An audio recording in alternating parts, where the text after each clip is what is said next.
Nós temos referências muito pontuais que demonstram nitidamente que a prática laboral que se dava nas charqueadas, ela era, sobretudo, para os escravizados, muito mais sagaz. Qual seja, por exemplo, pelo trato da carne de sal, obviamente um tipo de trabalho que se tornava insalubre e era muito mais penoso para aquele que diuturnamente estava ali lidando, né, na lida laboral efetivamente. Né?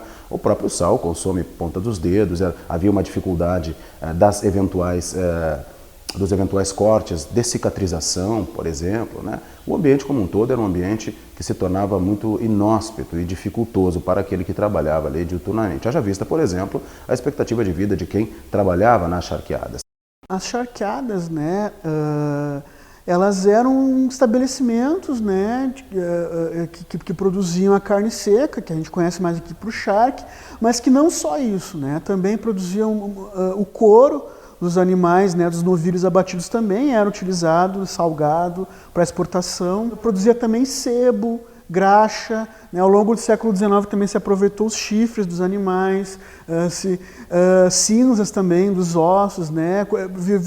Viraram estabelecimentos em que se aproveitava quase tudo do animal. Cada charqueada também tinha um pequeno trapiche no qual os iates, né, carregavam o charque, o couro, para levar até o porto de Rio Grande para ser escoado então para o Atlântico, né?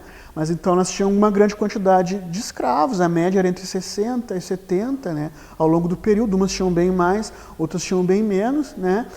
E como muitos charqueadores tinham casas na cidade, era muito importante a figura do capataz, de administradores, né? Que cuidavam do estabelecimento, na produção, durante as safras, que geralmente começavam em novembro e iam até maio, junho do outro ano. E é sempre importante lembrar que tiveram charqueadas em outras regiões também, Jaguarão, em Rio Grande, bem menos, né? No Vale do Jacuí, em Porto Alegre, mas Pelotas foi a mais importante. Acho que produzia de 80% a 85% de todo o charque do Rio Grande do Sul e é onde gerou a elite mais rica também nesse ramo de negócios. Né?